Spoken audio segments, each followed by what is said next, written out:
Em nome do Pai, do Filho e do Espírito Santo. Amém. Ave Maria, cheia de graça, o Senhor é convosco. Bendita sois vós entre as mulheres, e bendito é o fruto do vosso ventre, Jesus. Santa Maria, Mãe de Deus, rogai por nós, pecadores, agora e na hora de nossa morte. Amém. Servo de Deus, Padre Júlio Maria de Lombardi, intercedei por nós. Em nome do Pai, do Filho e do Espírito Santo. Amém.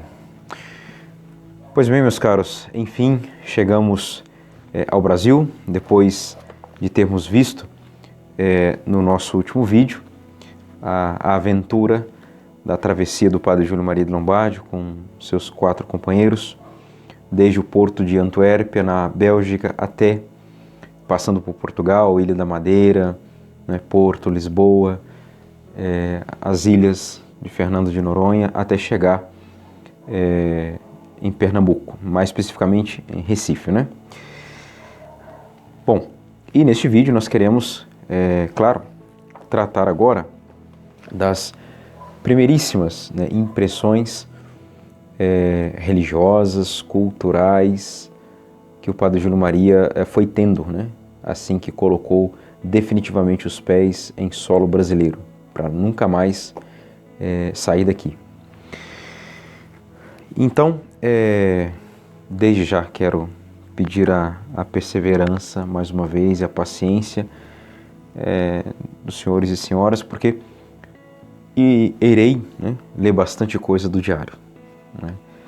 O desejo é fazer uma leitura toda do diário, mas vocês podem comprar, e eu também não vou aqui fazer um videobook, um audiobook, seja o que for.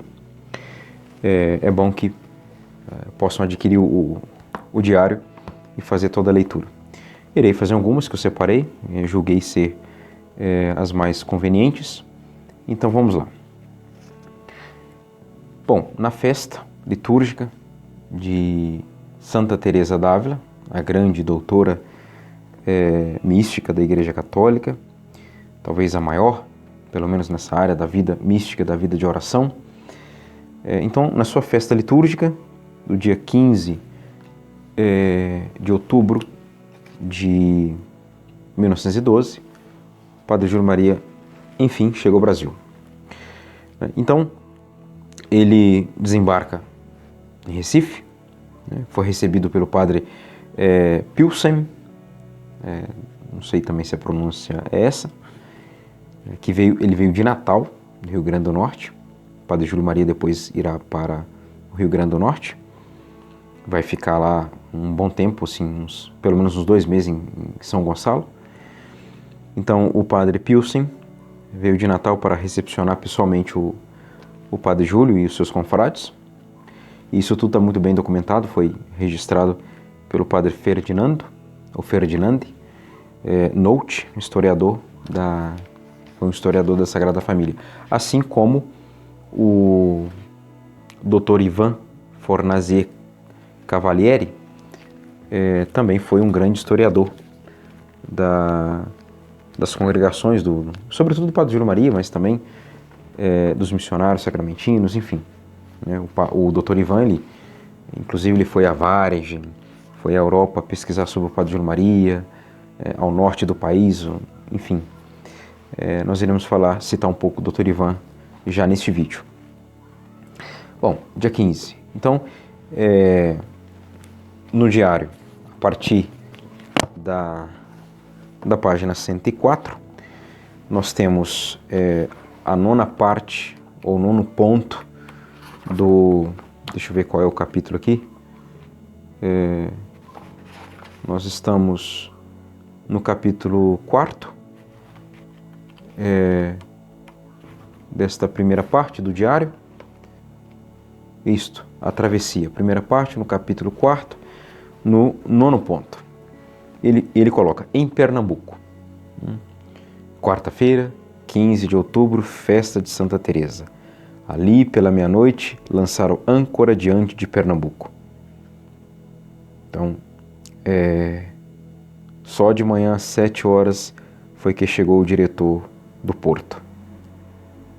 Então, ele vai narrando, como sempre, com muitos detalhes, vai colocar aqui a quantidade de habitantes, que Recife, né? Ele coloca a cidade de Recife consta com cerca de 19 mil habitantes, a capital. Vai falar lá do porto, o comprimento, a quilometragem, né? A largura, enfim, os metros, vai dar todo tipo de detalhes que ele achou interessante, né? E quis colocar ali. Bom, depois ele irá se direcionar para um convento dos franciscanos, onde houve ali uma acolhida extremamente cordial, diz ele. O padre guardião deu a bênção para eles, a bênção do Santíssimo Sacramento, e Padre Júlio com seus confrades agradeceram muito a Deus pelo bom êxito da viagem e agradeceram também, sobretudo, a Virgem Maria, né? E ele diz aqui no final, então, deste 9º ponto, né, em Pernambuco, no último parágrafo, que ela, Nossa Senhora, se digne também conceder-nos, sobretudo, o ardor, o zelo e a vida interior de Santa Teresa. O ardor, o zelo e a vida interior. Padre Júlio irá progredir constantemente, profundamente, nesses 3 aspectos da sua vida religiosa, né? A vida missionária, no ardor, no zelo e na vida interior, né? Semelhante a Santa Teresa, cuja festa celebramos justamente no dia de hoje, do jeito dela e segundo o seu espírito. Sofrer, morrer para ganhar almas são o nosso propósito e nosso ideal. Então sempre essa noção do ideal, né? Pois bem, aqui no diário nós iremos entrar na segunda parte, que ele vai então descrever toda a realidade aqui no Brasil. Mas antes de adentrar nesta segunda parte, ou melhor, que tem uma citação aqui também da biografia de Dom Antônio, mas antes disso, ele vai falar então no capítulo 5º, iniciando a segunda parte, as primeiras impressões. Então ele vai colocar primeiro o quê? O clima. Eis-nos, afinal, no Brasil. Não é mais possível ter dúvida.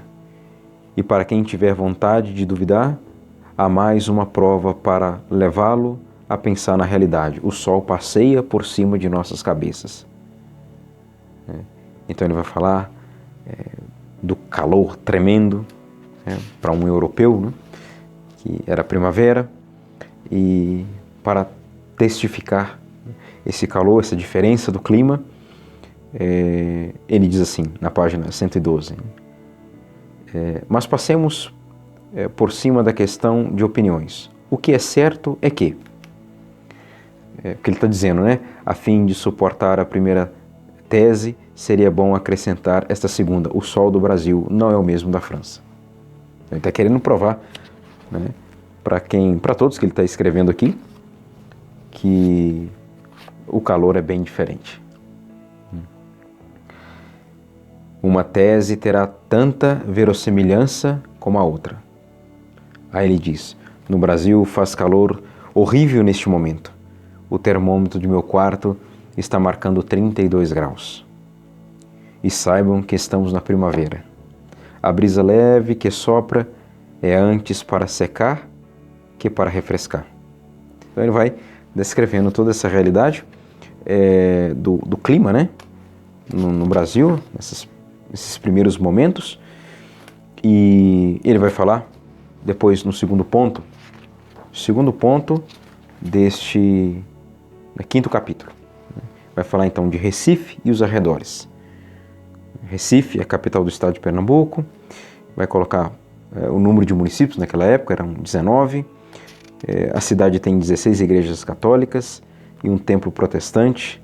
Há um tribunal de justiça, um observatório, um liceu e 2 arsenais.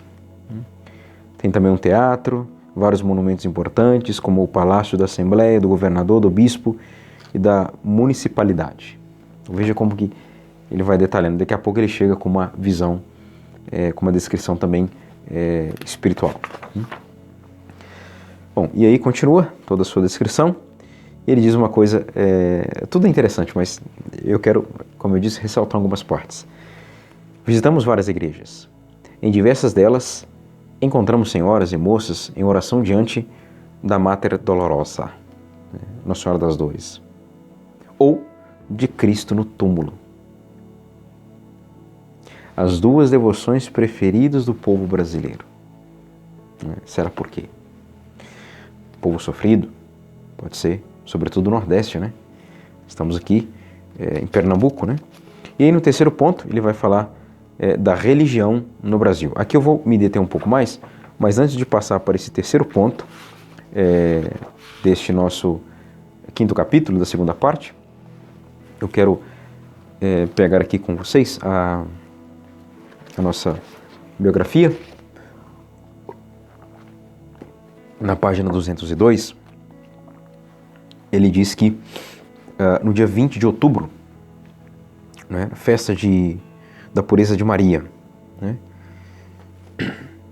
ei-lo vertido para o português. Então, ou seja, é uma descrição que ele fez dessa festa. Tinha um pouco ali na escrita, né, o holandês e também misturado com o francês, mas transcreveram, né, traduziram, e a data é do dia 20 de outubro. Então, 5 dias depois da chegada do Padre Júlio Maria em Pernambuco, Recife. Ele diz, né, aliás, interessante porque já durante a travessia ele começou, né, aos poucos mesmo, a ter algumas noções da língua portuguesa, né. Durante a meditação da manhã e de noite, nossa boa mãe me fez compreender que ela quer uma ordem feminina para as brasileiras, que se dedique à educação das crianças. Seu nome, Filhas do Coração de Maria. Sua regra, como fundamento, a devoção a Nossa Senhora, conforme as palavras do breviário de hoje. Soveste toda branca, hábito branco, escapulário branco, véu branco, cinto azul. Penitências, cruz com pontas agudas, jejum às sextas-feiras e sábados. Cama, hamaca de campo. Então, ele continua, eu senti claramente, diz ele, que Deus queria de mim grandes coisas. Parece-me que Nossa Senhora me falou de missões importantes a desempenhar no Brasil. E graças a Deus, fiel à minha oração da primeira Santa Missa, Senhor, fazei de mim instrumento dócil em vossas mãos. Consegui fazer tudo o que Deus esperava de mim. Então, e aqui tem uma frase interessantíssima de Dom Antônio, né? Poderíamos resumir toda a sua viagem transatlântica dizendo que ela foi a travessia, um martírio envolto em meditações e preces. Então, não temos dúvida, pelo menos é a minha convicção, de que Nossa Senhora, de fato, falou com o Padre Júlio Maria, através daquela imagem, Nossa Senhora de Lourdes, que a imagem se animou. Então, através dessas orações, dessas manifestações de Nossa Senhora, das meditações, Deus, Nosso Senhor, principalmente que a Virgem Maria, mostrou para ele que ele de fato tinha missões específicas, né, aqui no Brasil. Então, ou como diz aqui, missões importantes a desempenhar no Brasil. Uma delas seria depois, mais tarde, a fundação da congregação das Filhas do Coração de Maria, né, as Cordes-Marianas. Isso aqui ele está descrevendo em 1912, ele vai para Macapá em 1913 e lá ele irá fundar a congregação das Filhas do Coração Imaculado de Maria, em 1916, mas chegaremos lá. Então está aqui, né, uma descrição dele no dia 20, mais uma, né, inspiração que veio para confirmar aquilo que ele já tinha recebido de Nossa Senhora na travessia. Ele vai ficar no estado de Pernambuco até o final de novembro, ele chegou em outubro, então fica lá até final de novembro. Ele também, claro, visitará Olinda. Mas voltando aqui então ao nosso diário, eu disse que iria comentar com vocês o ponto número 3, a religião no Brasil.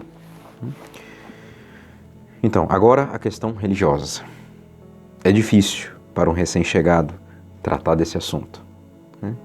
Vou contentar-me em dizer o que pude observar ao meu redor e o que pude averiguar.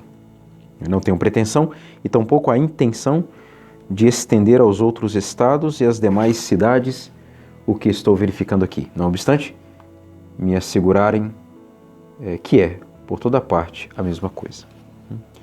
Então, ele diz, sabe-se que o Brasil é um imenso país, do qual não é fácil formar uma ideia, né? É um país com um tamanho continental, né? Praticamente um continente. Ele diz, seu tamanho aproximativo é de 10 vezes o da França e 150 vezes o da Bélgica. E aí ele vai falar da população, dos habitantes, quase toda a população é católica. Só que ele diz, né, eles o são pelo batismo, os católicos, mas na prática é o único elo que os prende à religião cristã. São pelo batismo, mas na prática é o único elo que os prende à religião cristã. O batismo, o sacramento do batismo, né? Nada mais do que isso, né? Pois bem, ainda na página 118, ele diz, pensem, pois, em que consiste a religião desse povo. Poder-se-ia, chamá-la de uma religião transmitida por tradição. A ignorância é completa.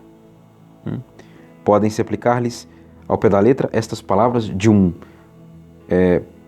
pouco rudes de um missionário em um sermão que lhes fazia. Abre aspas. Vocês se dizem católicos, e depois de ter enumerado os deveres de um católico, aqueles que não fazem nada de tudo isso, concluiu ele, e muitos entre vocês estão neste caso. São todos simplesmente uns asnos batizados. Ou aqui depois o Padre Júlio vai dizer, né? De fato, nós não passamos mesmo de animais batizados. São as primeiras impressões dele com relação à religião, né? E ele continua, fato curioso, página 119. O brasileiro tem um fundo de fé sincera, um imenso respeito e veneração pelo padre, um amor profundo pelo Senhor morto e pela Virgem das Dores. Ama sua religião sem conhecê-lo. Gloria-se de ser cristão sem saber os deveres que esse título lhe impõe. Tem uma afeição especial pelas imagens, medalhas e cerimônias religiosas. Quanto aos valores da família, a autoridade dos pais é coisa sagrada. Os filhos cometeriam um pecado, faltando respeito a eles e mesmo indo deitar-se à noite sem ter-lhes pedido a bênção. A veneração pelo padrinho e a madrinha não é menor. Eis aí, pois, mais ou menos, o resumo de seus valores. Quanto ao resto, ou seja, das suas supostas práticas, mentem, roubam, têm costumes abomináveis, favorecidos pelo calor do país e a promiscuidade das raças e povos, como também pela ausência do padre. Contudo, no que tange à questão religiosa, lamentavelmente, há uma restrição a se fazer, como acontece um pouco em toda parte. Ele diz, né? São principalmente as mulheres que conservam a fé e as práticas de sua vida cristã. Como sempre, né? A maioria, uma parte dos fiéis da igreja, de fato, são mulheres. A mulher brasileira é religiosa e nos lugares onde sua fé é suficientemente esclarecida, torna-se facilmente piedosa. Em casa, ela tem muita força para ser o sustentáculo moral da família. No tocante aos homens, arrastados pela corrente do progresso moderno, que não quer precisar de Deus e da religião, são indiferentes, sem ser hostis. Os interesses materiais os absorvem e não deixam espaço para os da alma e da eternidade. Entre os seus costumes, naturalmente bem diferentes dos nossos, há coisas muito bonitas. Assim, quando um padre passa, as crianças vão beijar-lhes as mãos, as mulheres param um instante, olham o padre e fazem o sinal da cruz. São resquícios de uma religião ainda enraizada e amada, a despeito da ignorância e indiferença que pouco a pouco a desfiguram e ameaçam abafá-la.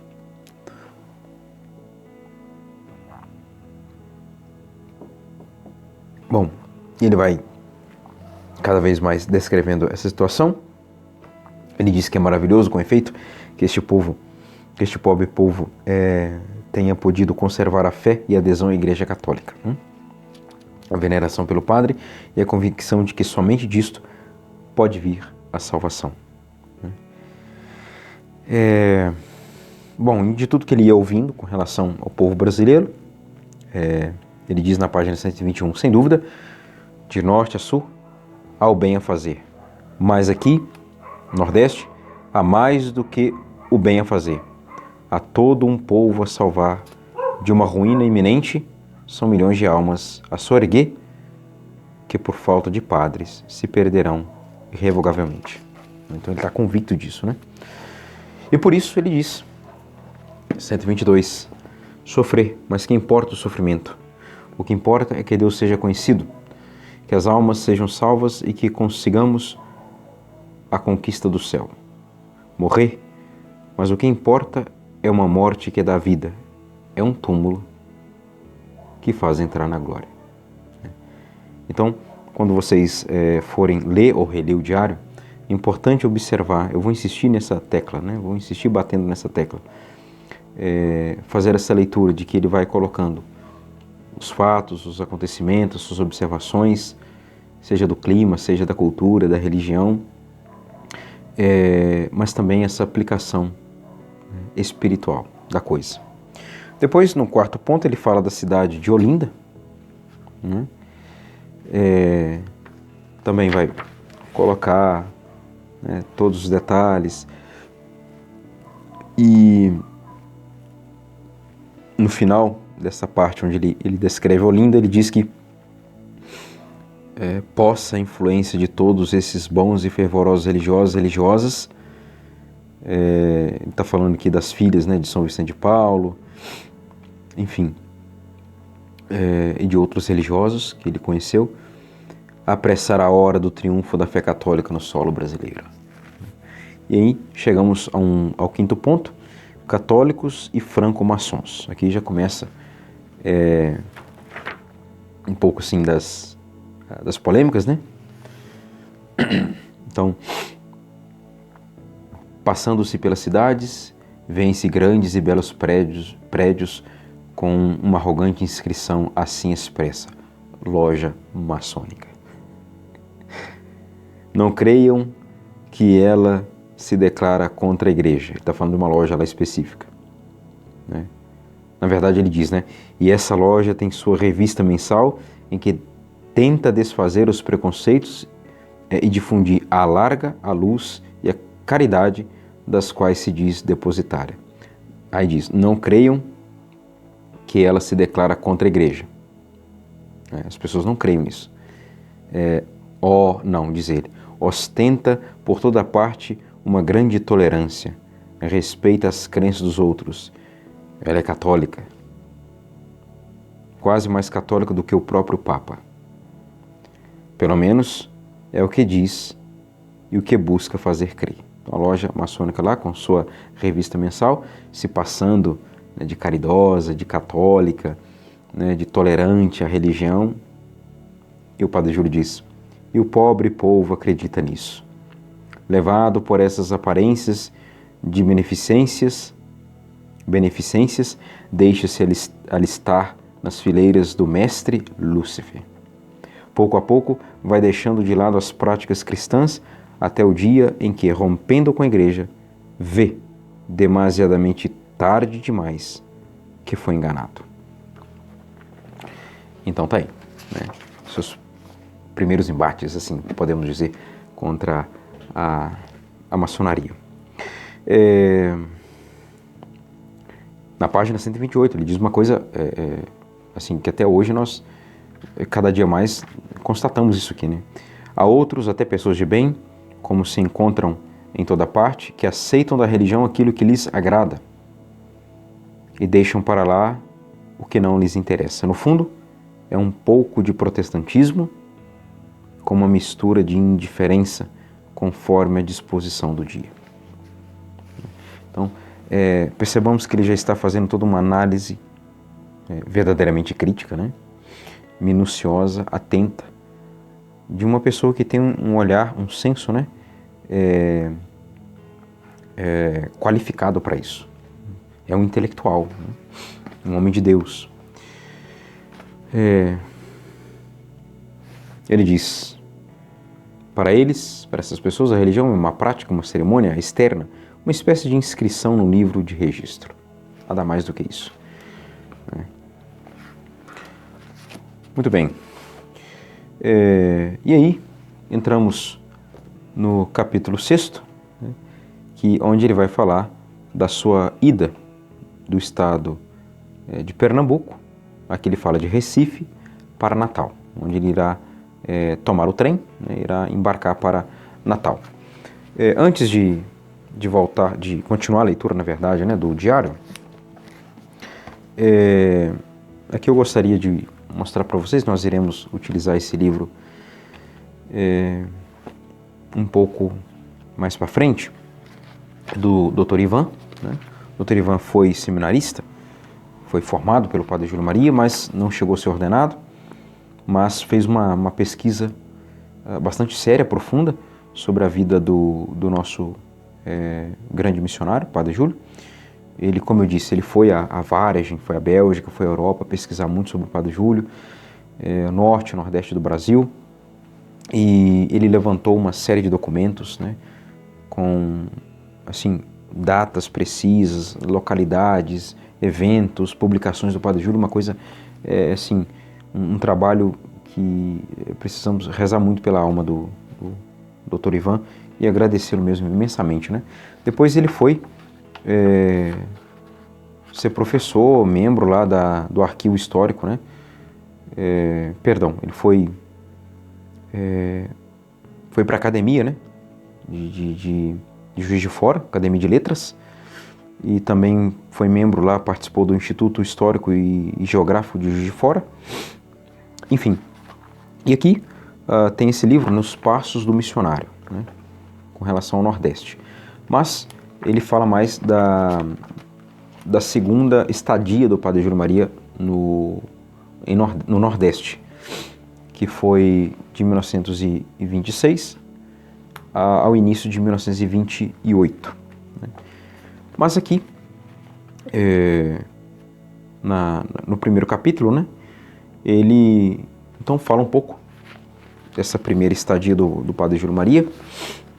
Ele coloca que o Padre Júlio chegou no dia 15 de outubro de 1912, visitou a capital, Recife, Olinda. Poucos dias depois tomou o trem, foi para o Rio Grande do Norte, né, para Natal. Depois ele irá para a paróquia de São Gonçalo, onde de fato ele ficará lá mais tempo, né? Depois ele disse que com apenas 2 meses de estudo de nosso idioma, o Padre Júlio Maria aceitou o convite para ajudar nas festas natalinas, né? Porque ele ficará em Pernambuco até o dia 23 de novembro. Depois ele vai para Natal. Mas durante todo esse tempo ele estava estudando com seus irmãos, e perguntava também, conversava com fiéis, com pessoas, para aprender, né, o sotaque, as palavras, o vocabulário, né, a língua portuguesa como um todo, para ajudar nas festas natalinas da cidade de Ceará-Mirim, né? Então, nós vamos ver isso com mais detalhe no diário, né? Então, depois ele vai falar aqui que o Padre Júlio Maria chegou em princípios de janeiro de 1913 enquanto esperava a sua embarcação para Belém e de Belém para Macapá, ele teve então uma estadia, ele substituiu o vigário numa localidade chamada Goianinha, né? Então aqui nós temos apenas 3 parágrafos, 4 parágrafos, né? O início aqui do livro, primeira passagem por Natal, 1912, 1913. Somente isso, né? Da primeira passagem do Padre Júlio Maria, Pernambuco e Rio Grande do Norte. Como eu disse, depois nós iremos voltar a utilizar bastante este livro. Aqui também no Júlio Emílio, o Padre Demeval diz que no dia 23, o Padre de Lombardi com o Padre Pilsen, né, e seus companheiros tomam um trem Maria Fumaça para Natal. Se formos olhar na página 204 da biografia, diz que foi no dia 23 de novembro que deixaram Pernambuco rumo a Natal, onde chegaram 5 dias depois. Aqui, na página 113, Júlio Emílio, diz que foi dia 23 de outubro. Seja como for, ele ficou ali um período em Pernambuco e foi para Natal. Isso é um fato. Tem um pouco também dessa história do Padre Júlio, pelo menos uma breve introdução do Padre Júlio Maria de Lombardi em Pernambuco, em Natal, em São Gonçalo, aqui na história dos missionários sacramentinos, no primeiro volume, a partir do capítulo 6, na página 81, o Padre Demeval descreve aí, citando um pouco do diário, etc., até entrar no capítulo 7, que é rumo a Macapá. E por falar citar aqui o diário novamente, eu tenho essa edição mais antiga, né? Essa edição aqui, deixa eu ver, de 91, né? Editora O Lutador, Belo Horizonte, 1991, o ano que eu nasci, né? Mas tá bom. Mas, seja como for, nós estamos utilizando essa edição aqui de 2018, não é isso? É a segunda edição que eu tenho, revisada, atualizada, Editora Lutador, Belo Horizonte, 2018. Pois bem, então, ele visitou, né, conventos em Pernambuco, em Olinda também, a Abadia dos Beneditinos, e onde foi ali, aqui diz, né, Dom Antônio, que ele diz assim: visitou então a Abadia dos Beneditinos de Olinda, esta mesma que mais tarde um ilustre prelado lhe garantiu alcançar, para que ali lançasse a base da congregação dos missionários sacramentinos de Nossa Senhora. Bem interessante, né? Toda essa conexão e essa providência aí para a congregação dos sacramentinos. Por quê? Haverá um retorno do Padre Júlio Maria para o Rio Grande do Norte, né? Ele ficará lá, como eu já disse, de 1926 até o início de 1928. Ali começa a lançar as bases, como está dito aqui, da congregação dos missionários sacramentinos, porque já estava tendo uma comunicação, já em 1928, entre o Padre Júlio Maria de Lombardi, já antes, né, de 28, entre o Padre Júlio Maria e Dom Carloto, o bispo na época, aqui da diocese de... Estou falando aqui porque eu estou em Minas, né? Da diocese de Caratinga. Mas a fundação mesmo, com toda a aprovação da Santa Sé e tudo, nós iremos ver isso tudo em 1929. Muito bom. Então, os religiosos amigos vieram recebê-los ao desembarque, lá em Natal, né? Então, reinava alvoroço de alegria, o povo pelo jornal, né, tiveram a notícia da chegada dos novos missionários, então festa em Natal, sem dúvida nenhuma. Dirigiram-se para um colégio Santo Antônio, Santo Antônio aí sempre na vida do Padre Júlio, então esse colégio para onde eles foram, em Natal, Santo Antônio, foi ordenado de Santo Antônio, morreu na comunidade de Santo Antônio, e tinha um seminário anexado a esse colégio, né? E, enfim, foi uma surpresa, né, para o padre de Lombardi e seus companheiros. Toda aquela acolhida fraterna, aquela festa. E, de fato, aqui diz que Dom Antônio coloca, né, de fato, o excelentíssimo senhor bispo pedir aos superiores que ficassem os missionários recém-enviados naqueles 2 mistérios tão necessários à diocese. Hospedados com honra e carinho no Palácio do Prelado, né, com toda a pompa necessária, com toda, né, aí estiveram 2 dias. Mas, página 205, ansiava de Lombardi pelo ar agreste da Amazônia, a Amazônia imensa, bem longe do borburinho das cidades e da grita das massas. Eu queria isso não só por conta do agreste da Amazônia imensa, mas porque os superiores o pediram para ir para Macapá, não é? Só que, né, entretanto, era preciso aprender a língua, aperfeiçoar-se melhor, né? Então, ele preferiu ir com os seus colegas para São Gonçalo. Então, aqui que começa a coisa. Ele primeiro vai para Natal, a capital, e depois vai realizar a missão, vai aprofundar na língua portuguesa, vai aprender melhor e irá começar a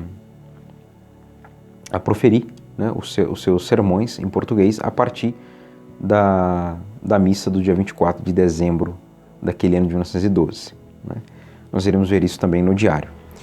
Mas aqui, ele então irá para a paróquia de São Gonçalo, né, que ficava a 15 quilômetros de Natal, não tão longe, mas já era um sossego maior para ele. E lá estavam os padres Pilsen e Belchote, ou Belchote, não sei também se a pronúncia é essa, né? Eram velhos conhecidos do padre Júlio Maria, irmão de hábito da própria congregação. Então, essa paróquia, aqui diz Dom Antônio, né, fora recebida pelos missionários da Sagrada Família, havia apenas meio ano, né? Então diz que florescente outrora caiu depois por falta de padres na indiferença e ignorância religiosa. Desígnio da providência, como passamos a contar, foi que ele trouxe os filhos do padre Berthier. Então a congregação da Sagrada Família tinha passado por lá, depois ficou um tempo, né? Aqui diz meio ano, caiu depois na indiferença, na ignorância religiosa, por falta de padres, e agora, por providência, o padre Júlio, então, com seus outros companheiros, irão residir novamente, né, na paróquia de São Gonçalo. Pois bem, aqui, sim, vamos agora retornar, então, ao diário.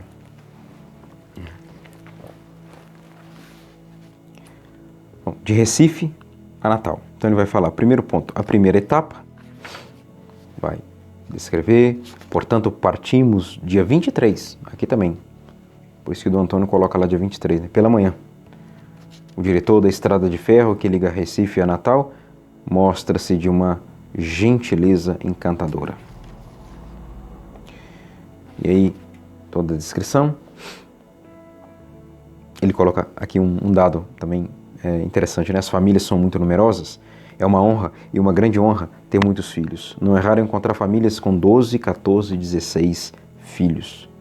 Isto enaltece os costumes brasileiros e mostra que, a despeito de sua ignorância e da ausência de padres, sob certos pontos, observam melhor as leis da moral do que nós, pretensos cristãos da França. Impressionante isso, né? Segundo ponto, a primeira noite na rede. É tudo muito interessante, muito poético, muito espiritual e força mesmo a nossa imaginação, né? Aí pensando naqueles casarões, naquelas estradas, os rios, as matas, o mar, o litoral, tudo, né? Enfim, terceiro ponto, em Natal, novamente foi descrever quantas cidades, quantas vilas, os habitantes, tudo isso, né? Quilometragem de cidade para cidade. E aí, o quarto ponto, a paróquia de São Gonçalo, né? Onde ele ficará aí uns bons dias, né? Pelo menos uns 2 meses, né? Para aprender, 1 mês e pouco, né? Para aprender de fato a língua portuguesa. Ele descreve no quinto ponto, no dia 27, uma festa na vila. Com a minha chegada tudo é ocupado, mesmo os degraus do altar. Mulheres e meninas ajuntam-se em torno do altar e olham, atentas e admiradas para tudo o que eu fazia, sem nada compreenderem. Olham-me como se eu fosse um anjo descido do céu, que veio para exercer um ministério acima de sua inteligência. Não despregam os olhos de mim, mas a única coisa que compreendem é o sinal da cruz, que todos fazem comigo. Eu disse que ficará ali na paróquia São Gonçalo, no estado do Rio Grande do Norte, porque se essa data, né, confere 23 de novembro, ele vai ficar então o restinho de novembro, no Rio Grande do Norte, todo mês de dezembro, e em janeiro ele irá para Belém, né? E de Belém, portanto, para Macapá. Voltando aqui. Então ele está falando de uma festa na vila para acolhê-lo, em São Gonçalo, e ele chega então na igreja para rezar, ali diante do altar, do presbitério. Ele continua: diante desse quadro desejaria possuir o dom das línguas, a fim de dirigir-lhes algumas palavras, mas impossível. Meu vocabulário é ainda por demais restrito e devia contentar-me com dizer aqui e ali algumas palavras isoladas para mostrar-lhes o meu contentamento e felicitá-los pela sua boa vontade. Após a missa, todos desfilavam diante do altar, ajoelhavam-se e beijavam respeitosamente. Faziam o mesmo diante das diversas imagens colocadas no santuário. E ele vai descrevendo, né? Oh, eu sei, nossa pobre Europa e sobretudo nossa pobre França podem beneficiar-se do zelo e do ardor de seus padres. Lá, os que querem salvar-se encontram por toda parte os meios para isto. Ao passo que aqui, apesar de seu desejo e de sua boa vontade, as almas permanecem nas trevas da ignorância. Não podem encontrar ninguém que lhes faça brilhar aos olhos uma fagulha desta verdade que amam quase sem conhecer. Então, ele insistindo nessa questão da ignorância do povo brasileiro, daquele lugar, daquela época, né? No capítulo 7º desta nossa segunda parte, a partir da página 149, ele coloca como título, né, outras coisas mais, né? Primeiro ponto, festa de Todos os Santos e comemoração dos mortos, né? Bom, então ele diz que nossos dias se passam calmos e rápidos, ocupados que estamos com o estudo da língua e dos costumes do país. Ontem, 1º de novembro, festa de Todos os Santos, cantamos uma missa solene na paróquia. Então vejam que aqui é óbvio que parece que essa data que o padre Demival coloca seja mais coerente com o fato histórico. Que ele diz aqui que o padre Júlio Maria, numa quarta-feira, com o padre Pilsen, tomou, né, o trem Maria Fumaça para Natal, no dia 23 de outubro. Chega a Natal, ficou ali alguns dias, 5 dias, mais ou menos, e foi para São Gonçalo. Aqui ele já está dizendo que no dia 1º de novembro, celebrou a festa de Todos os Santos, né? Cantaram então uma missa. O padre Bechold cantou a missa, Os 2 irmãos de Sobrepeliz acolitaram, né? Enquanto os outros 3 padres ficaram lá e o irmão Boaventura ficaram no coro, né? E aí o padre Júlio Maria disse que puderam cantar, fazer uma missa mais solene, porque nada faltou, né? Ele disse: como me prevenira antes de partir, lá da Bélgica, trouxe um harmônio portátil, né?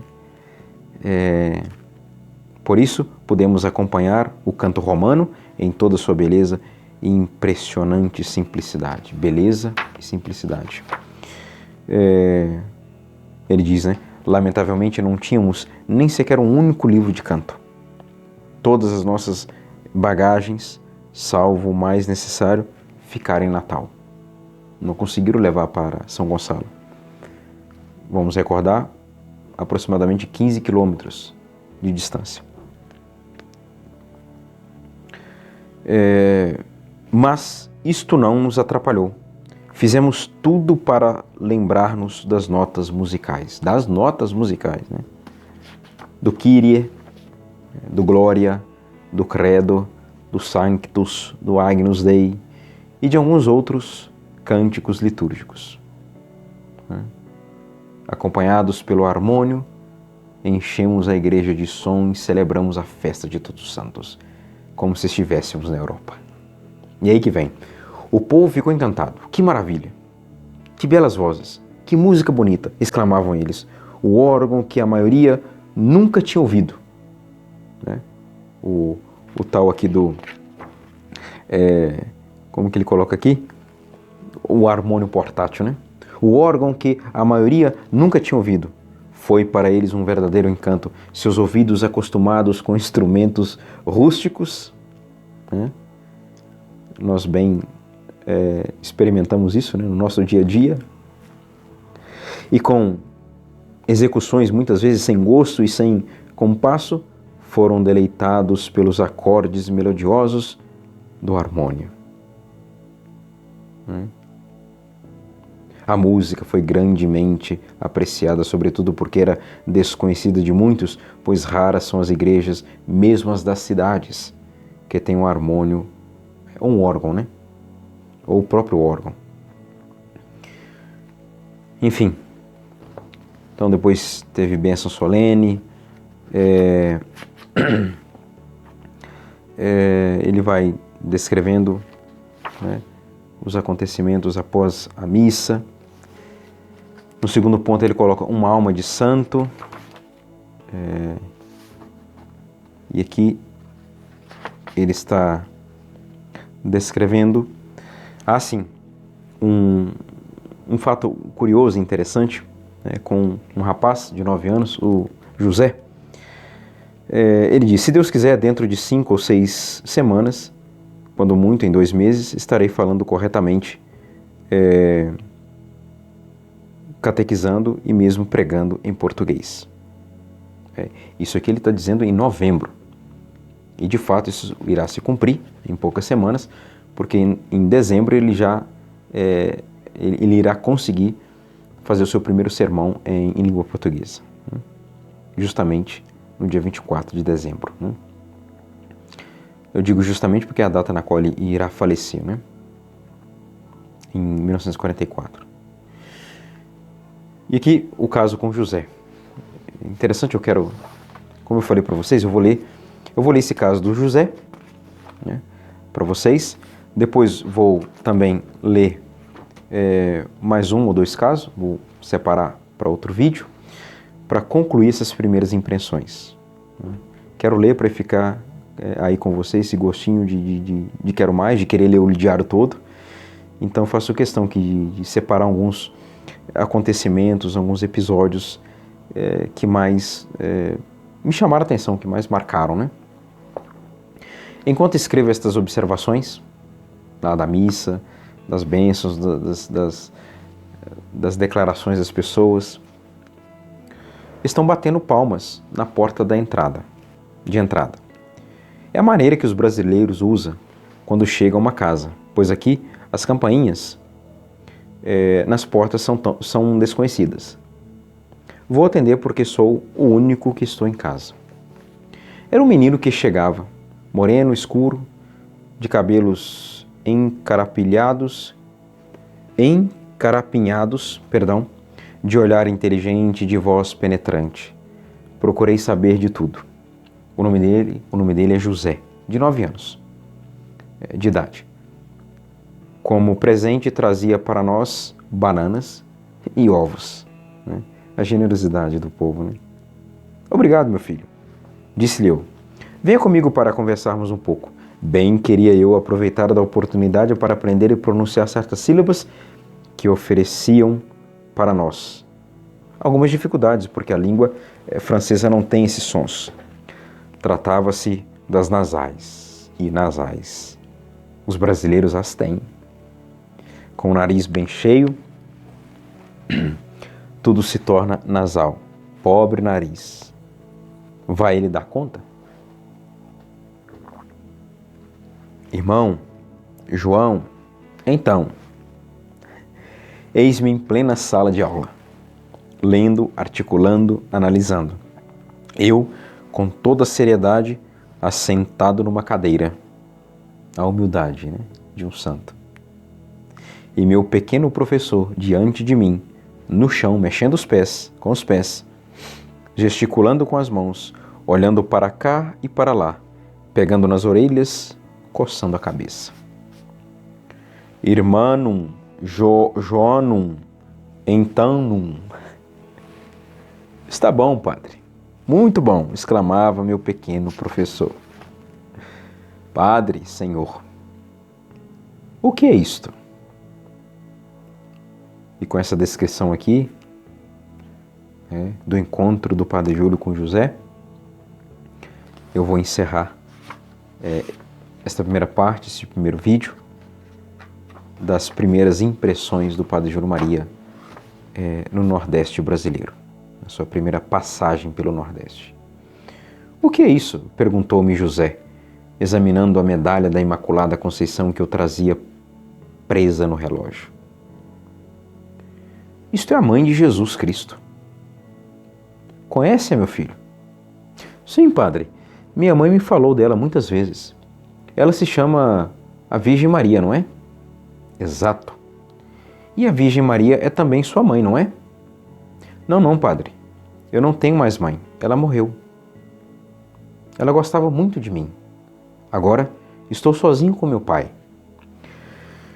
Sua mãe gostava muito de você. Pois bem, a Virgem Santa gosta mais ainda de você. E é também sua mãe. Minha mãe, padre? Sim, sua mãe. Foi Jesus Cristo que nos deu por mãe. A Virgem Santa gosta de você. Ela pensa em você.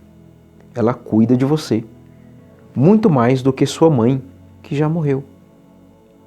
Oh, padre, é verdade que o senhor crê que a Virgem Santa gosta de mim tanto como a minha mãe? Lógico, e mesmo bem mais. Depois veio a explicação um pouco no meu português, ainda todo estropiado, pois meu conhecimento da língua ainda era bastante limitado para fazer eloquência. Depois veio a explicação das razões porque tínhamos de amar Maria e de confiar nela. José não compreendia mais nada. Nunca tinha ouvido coisas tão belas. As lágrimas lhe assomaram aos olhos.